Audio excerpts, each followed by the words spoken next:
It's my pleasure to sit down with LSU beach volleyball coach Russell Brock. Coach, welcome to Tigers Win. I don't know if you've watched any of the other episodes. If you haven't, shame on. I'm kidding. But it's all about sitting down with all the great coaches we have on campus and me stealing some ideas from them. But you guys have some urgency here coming up, right? Just finished conference championships, NCAA tournament right around the corner. What's your approach to, I like to think of seasons as having a flow, and you start at the beginning of the season and you're working on certain things, and the approach then is much different than the approach now. Sure. What is the approach now? What's the mental framework you're trying to give your team as they get prepared for the most important part of the season? Yeah, I think even what you said as far as mental framework, I think that's a big part of what we're focusing on for these last, week and a half, 2 weeks before national starts. I mean, there's not going to be a ton of improvement from a technical perspective. Mm-hmm. I mean, you're trying to polish, you're trying to get your bodies to peak at the exactly right moment, which obviously that's a part of it. But really, at this point, I think the most progress we can make is with our mentality. So we're going to, push hard with our pairs to really try and develop in that space. As we continue to push on our conditioning and our execution and our strategies and really kind of as the field for nationals gets rounded out and we know who will play, there'll be some focus intentionally on the actual matches that we'll play, in Gulf Shores coming up soon. So it's a lot of things, but yeah. It's less about kind of what it was in the fall and more specifically about preparing our minds and our bodies for the pretty finite task that lays ahead of us at Gulf Shores. Yeah, this is where coaches have to be almost psychologists, right? And you have to understand the mental game just as much, if not more, than the physical game at this point of the year.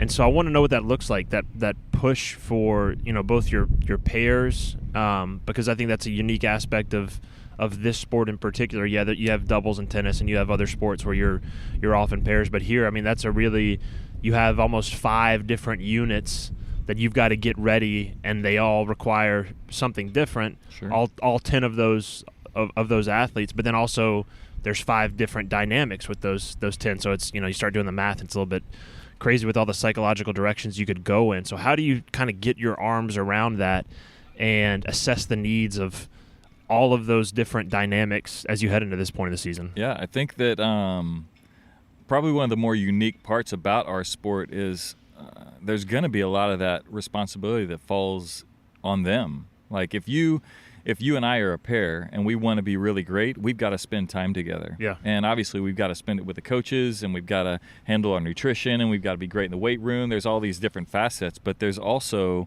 a really powerful part of the game that's just that connection. Mm-hmm. So that's one of the things that we've been talking about is, we're encouraging our athletes to meet together to watch film. They can do that with coaches or on their own or with other players, to meet together with, our sports mentalists mm-hmm. who are kind of helping grow that bond and strengthen their ability to max out in those really clutch moments.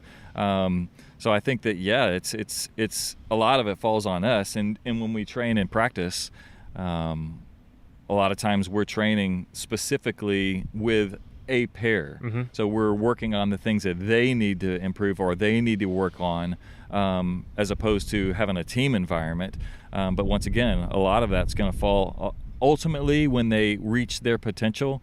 A lot of that's going to fall on whether or not they're willing to invest in the bond, the chemistry between themselves that allows them in the heat of the moment to have a deeper level of trust, to have a deeper level of anticipation and understanding, that are going to help them win those critical points down in the most challenging times. And it's razor thin, right? I mean, at the conference, I was reading Grant's recap of one of y'all. I think it was maybe a Florida State one or something, Mm-hmm. and your quote in there was just, and I'm paraphrasing and not even getting the quote correct, but just how razor thin those margins are, and how you'd love I think it was one of the ones y'all won actually. It was a 3-2 that y'all had won, and your quote was something like, "You love the 5-0s, but You take the 3-2s as well. For sure. And this is the point in the podcast, trigger warning for the listeners, where I compare my own athletic career to those that I'm talking to.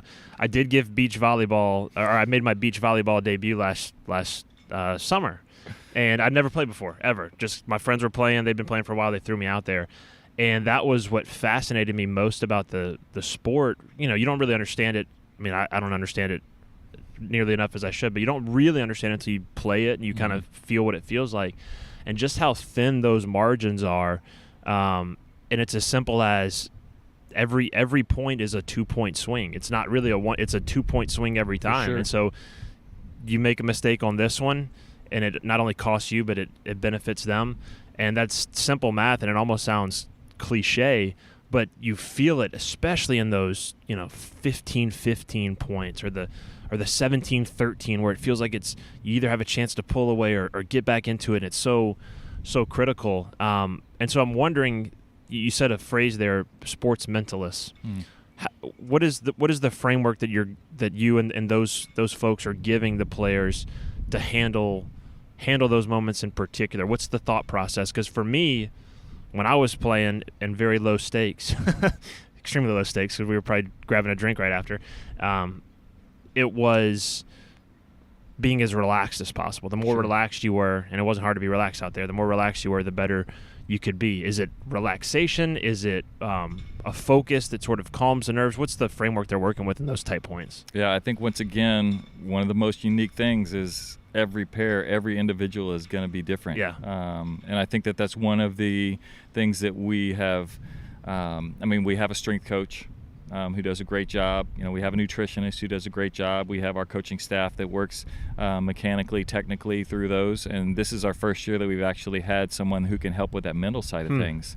And so, once again, there's a piece of it that's kind of the broad picture, like, hey, this is how we're going to maximize our output. Yep. But the more important part is individually, when I hit that moment, like, how do I respond and what thoughts go through my head, and how can I channel those or recalibrate those that allow me to access all of this training that all of these other people have put into my body and into my mind, so that when I need it, it actually happens. Yeah.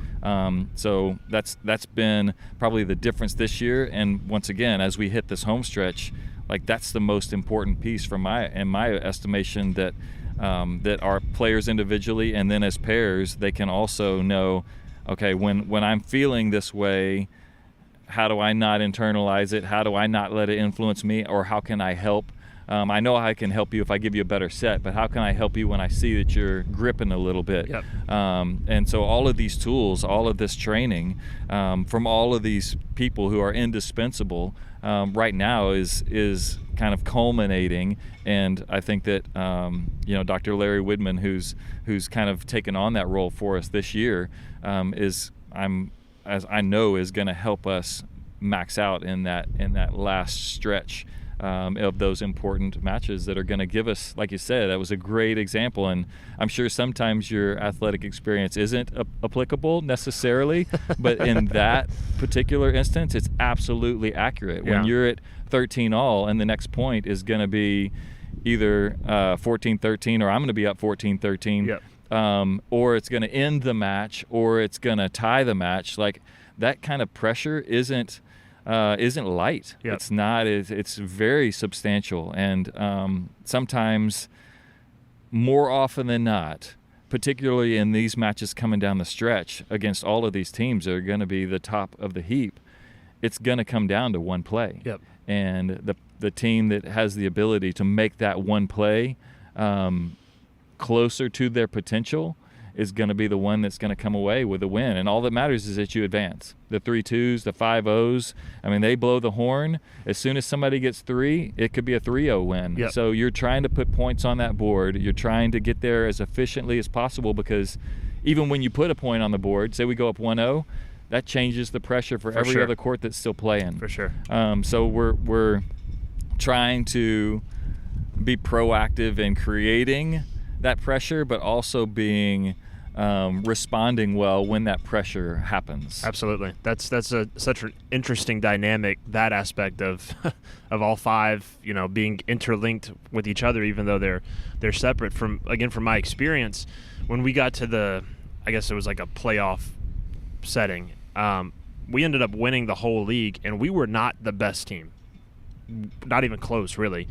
But the best team kind of got in one of those holes, and they were on the opposite side of the bracket from us. And we were like, look, if we get there, we play them, we're probably not going to win, whatever. We'll go have a beer after, and we'll be fine. But we watched them play, and you could see they were the best team by far, most talented, physically talented, experienced. But they got in that hole and just couldn't get out. And I've seen that in other sports before, for sure. But there was something particularly acute about it in beach, where there's individual pressure. It was quad, so there was a collective pressure, and then it was those different personalities responding differently to adversity.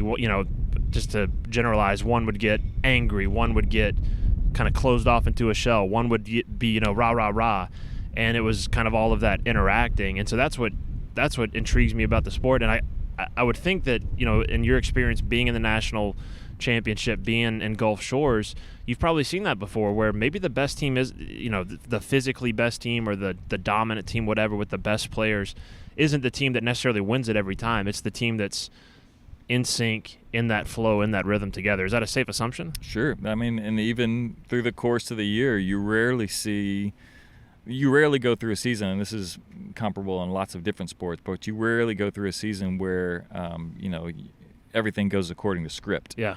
I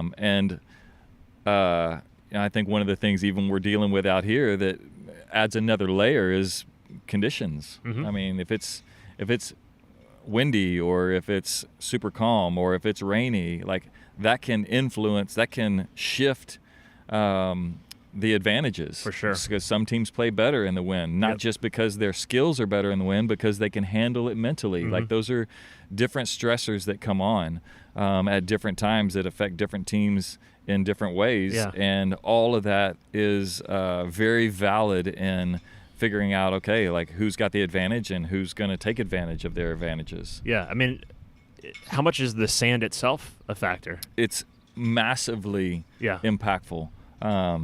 Even through the course of this year, like we know different places where we're going, and depending upon the surface that we're playing on, once again, the advantage shifts dramatically towards how teams are built. Like people whose home sand is shallow and jumpy can have a different type of roster than a team that plays someplace where it's deep and challenging. And so when you have all these different styles, all these different manufactured advantages, and then you have to play in the same space, and maybe it's not either one of their forte. Okay, now what happens? Like, how do you handle that? Absolutely, the sand is a massive influencer on how things play out. Looking at your program from a bigger picture, there's been this really nice sort of build to where y'all have gotten to.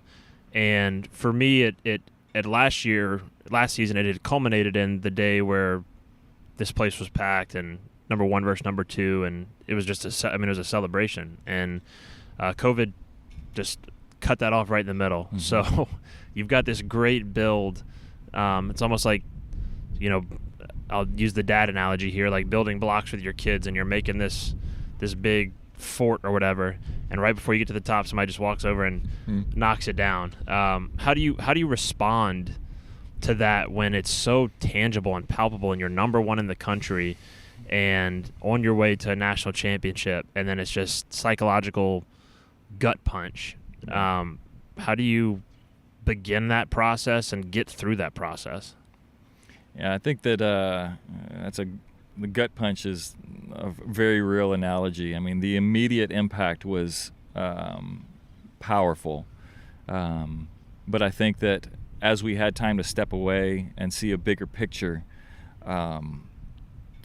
it became a couple things I think became clear. One is that this is more than beach volleyball. Mm-hmm. This is more than our season, and we have a responsibility to be a positive part of the process of healing on a bigger picture. Yep. But on the flip side, like really all that was knocked off of our incredible block tower that we have been building was a potential top block. Like, you couldn't take away that we had added another layer.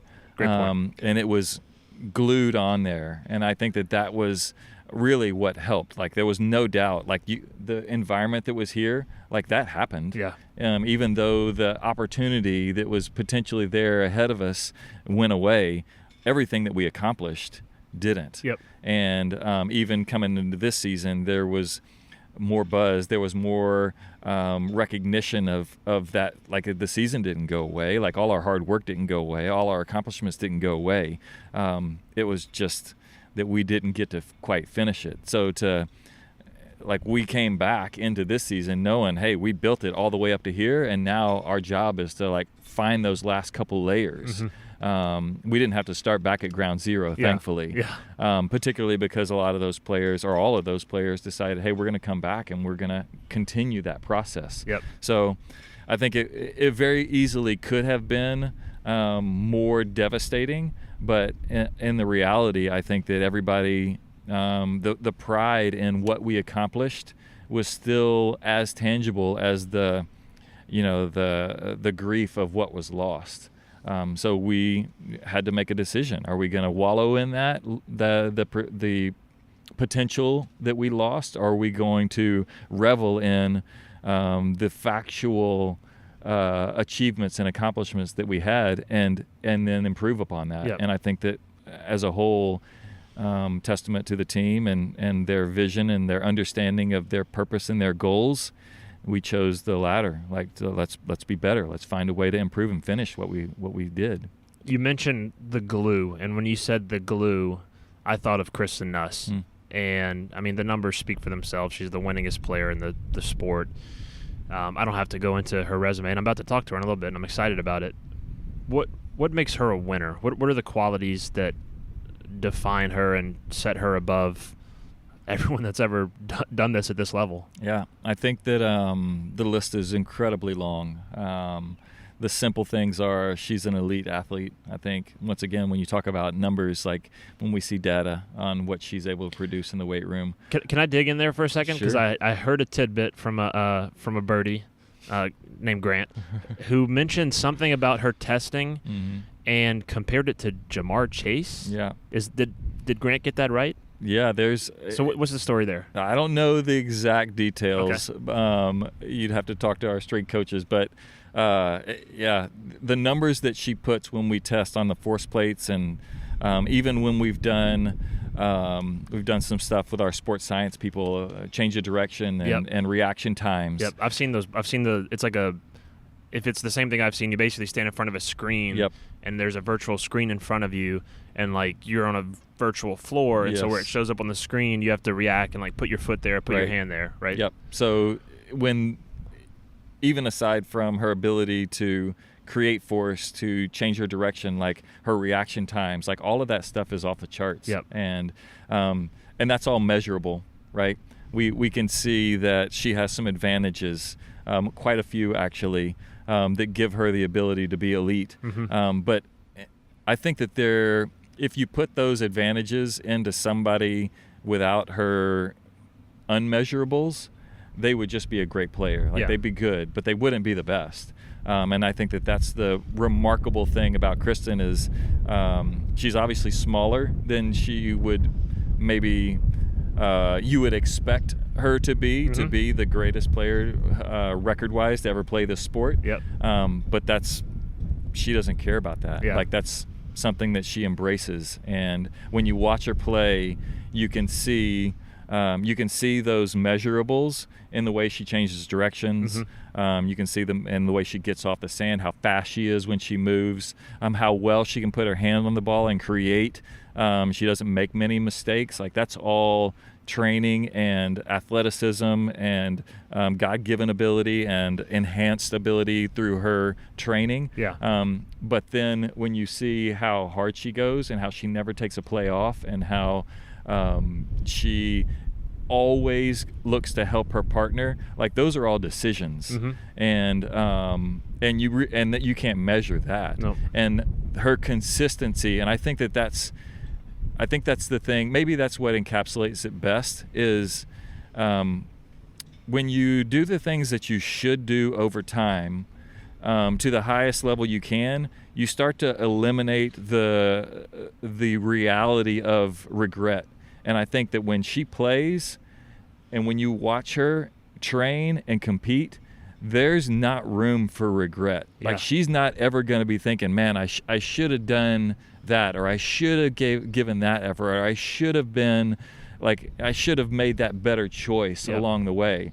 Like, as she's developed, the opportunity for regret has been eliminated, and that's allowed her to reach her potential. Kind of the best example that I can even tell is when we played at UCLA. The sand there was incredibly deep. It was hot. It was taxing. They were playing a really, really good team. And the last play of that match, she got set really tightly. And the girl on the other side of the net who was blocking was big and powerful, much bigger than her, much stronger than her. And they got in a joust situation where the net ball was on the net, and she just overpowered that girl, pushed her to the net, pushed her to the ground, and as she landed, like, she just cramped up. It was the last point of the last set, and she had 0 left, and we had to carry her off the sand. And that's how she operates. Like, she's not going to save anything. She's going to give you everything she's got on every play and will not regret it at the end. If she runs out, she runs out.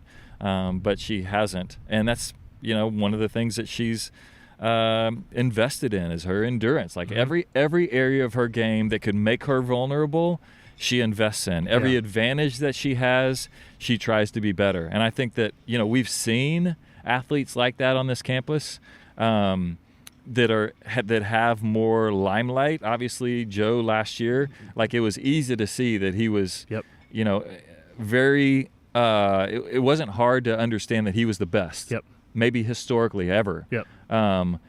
But he was in front of everybody all the time. She's that type of athlete, that type of student athlete as well, because she's great in the classroom. Like, there isn't a part of her life that she's not committed to being excellent, and she is as elite as there's ever been anybody on this campus. I was thinking of Joe as you were talking. It's the comfortable metaphor, right? We all know football, and it's easily quantified statistically, but you can also see it. And then with Joe, it was something you sensed too, talking to him, being around him, just an aura maybe. And Kristen has that same aura. And what I love that the way that you just framed it is hard work as an antidote to regret, right? Like, if you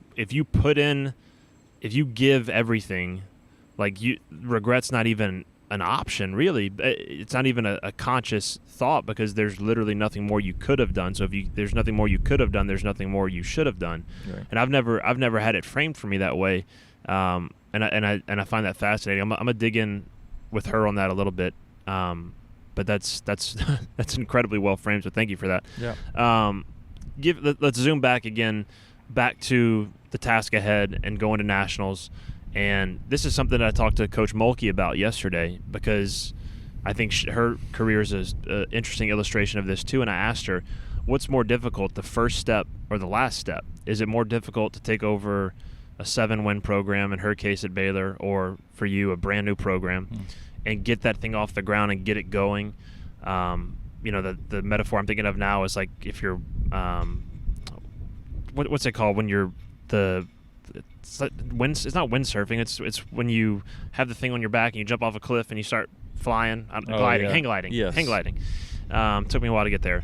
Like, hang gliding, is it harder to, like, get off and get going, or is the final step, like climbing a mountain, getting to the peak, putting that last block on top, is that the harder step? And so I ask you the same question. Sure. Do you think it's harder to do what you've already done, which is build the thing, set that foundation and keep adding and keep improving and keep going, or is it the hardest part to get that last little piece? Well, I think for me personally, like, I feel like the building process has been very achievable as we've accomplished it. Yep. The last You've piece checked them off. the last piece is the challenge. And I think just generally there aren't a lot of national championships out there. I mean, even in this athletic program, we've got a handful, and we know that we're elite of the elite Yep. across the board with support, with facilities, it's still incredibly challenging to get there. I think we have 48 total, if I'm getting that number right, and a bunch of them are from track and field. When Sure. they don't come easy. Right, for sure. And so we know that it's going to take something special, and I think it has taken something special. But I think for me, it's been like that building process has been a steady understanding of selling the vision. Yep. And I think that we've been able to do that well. But vision won't get you a championship. Vision will help you build a program, but at the end of it, you've got to have the right people, you got to have the right mentality, you have the right execution, you got to have the right training. So vision is a mental side of thing, and I think that once again we did that, and we've been building well, but now we've got to put that vision into actual work to get that last piece. And so I think that's harder. I think that I realize the the impressiveness of a consistent build, because that's not guaranteed either. Yep. But I just think it's inevitably harder to be the last one standing. Yep. Interesting. She said the same thing, and I think a lot of coaches that have been through it would agree with it. And when that box is unchecked, it feels like, man, what do I got to do to check it? Mm-hmm. I'm gonna slightly shift as we wrap up here, because we've talked big picture and vision and some of the broader things. I want to ask kind of a specific question, and this is a coaching question. What is your match day routine and your match day approach? So, I guess wake up in the morning and then all the way through to the end of the match, because for me it's so different, because you're not, for Beach, you're not watching you're not watching the whole group there together at one time. It's split up and divided. Sure. And you've got to have so many different approaches, as opposed to getting everybody in a huddle at a timeout and say, all right guys, we got to box out, and we got to get out in transition like you would do for basketball or whatever. Right. It's so much more segmented and fragmented. So if you would just kind of systematically take me through what your day's like, how you get mentally prepared, physically prepared, and then in-match strategy, all that stuff. If you could, I know it's a broad question, but I'm curious. No, I think we can hit it, and if I miss anything, feel free to ask, because there are a lot of pieces in there. For me personally, my day always starts out with an acute understanding that there's going to be a lot of things that we can't control. There's going to be a lot of things that we can't prepare for. I mean, that's the nature of our sport. Yeah. When you play the very best teams, and you have a game plan, and you've watched film, and you've talked to your players about, hey, this is what we expect to do. The very best teams, the reason why they're the very best is when you take away what they want to do, they just on the fly shift and do something else. Yeah. So it's about the reality that we're not going to be in control of what happens on the other side of the net. We have to be in control of what happens on our side of the net. So with an understanding of, hey, this is not going to be like smooth sailing. Even if it goes our way, it's going to be challenging. I always start my day out just with a focus on my understanding that I have something bigger than LSU Beach Volleyball, and that's my faith. And so I start out the day with time in the Word and prayer, and kind of just dedicating, hey, this day, at the end of it, I want to understand that that the decisions I've made, that the things that I've said, that the way I've interacted is honorable. And I think that if I don't do that, there's a likelihood that I'm gonna probably get frazzled or rattled or fly off the handle or do something that I shouldn't, which once again would send the wrong message about who we are. So that's how I always start out the day. Then we have breakfast with a team. Typically we have a team Bible study that kind of centers around that as well. Like, look, we're going to bring this day as an opportunity for us to honor people and honor the gifts and talents that we've been given in the right way, so that we send the right message about who we are. by the time we get to the sand, it becomes pretty monotonous as far as our routine. We're going to get there, we're going to go through our warm-up, we're going to have the opportunity to kind of get people as a group, as a team, ready. And I will say one of our simple messages that every time we step in any huddle before we play is this is the most important match of the day. And inevitably there's going to be one that you're looking ahead to, or there's going to be one that maybe you're thinking about that didn't go your way, or they went really your way. You can't get caught up in anything other than, hey, this right now, this match, it doesn't matter who it is the most important match. So that's kind of how we hone in on our responsibility and get locked in. And then as we kind of get close, usually we'll have Drew and Katie and myself, and we'll kind of figure out which courts we're going to be on. And then there's specific messages for those courts, as far as, hey, remember, these are the things, like look at this shot chart, or hey, just have fun. Like whatever the message that they need to hear, we have to be prepared to deliver that specific message. As the play starts happening, you're invested in this match, and you might be statting it, or maybe you're just watching to look for some things that you can help them with as you cross over. You don't get much time to talk, but you got to have a ready message to help them as much as they can. But you're also watching this other court that doesn't have a coach. Or maybe you're watching down there and you're seeing something that might be happening that maybe you could provide some insight.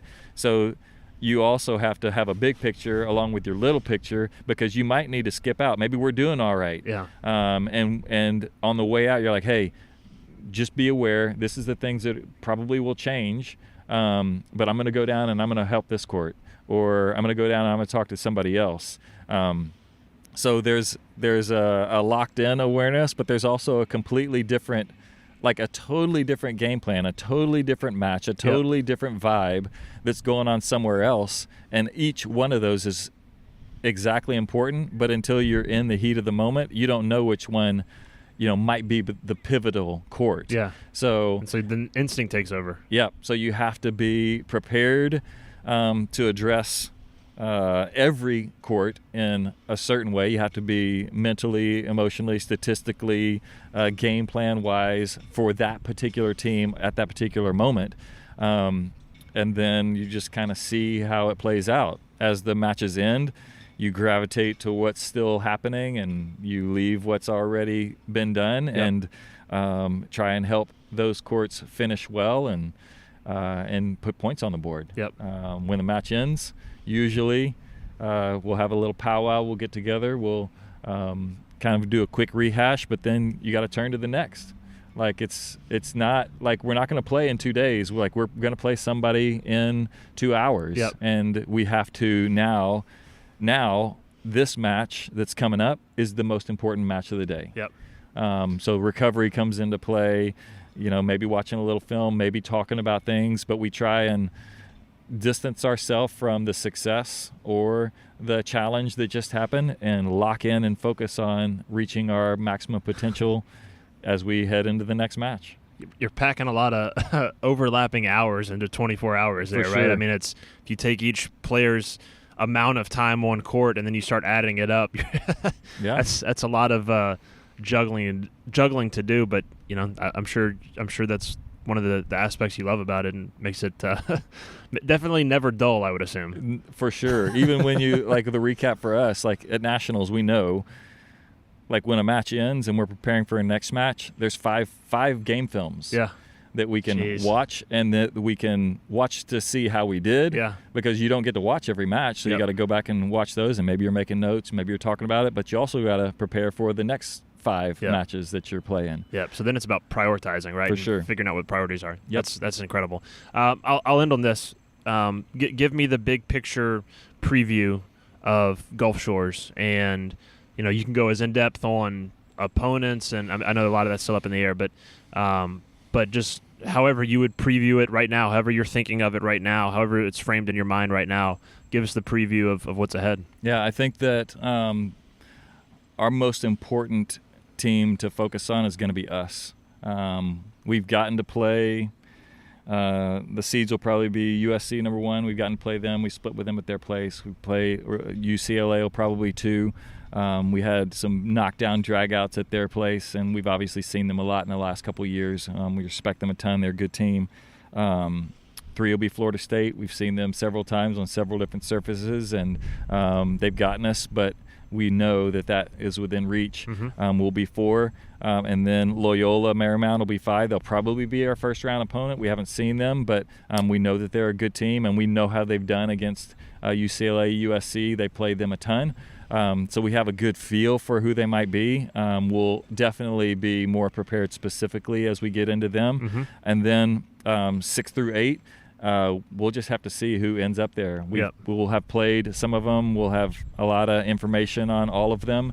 But our mentality is if we are able to reach our potential and what we know that we can do, then we're going to love our chances against anybody we step in the sand with. And we might have to do things. We have to be prepared to do different things against different teams, but that's the nature of our sport. You can't just, walk out there and cram your will down people's throats. There's too many variables.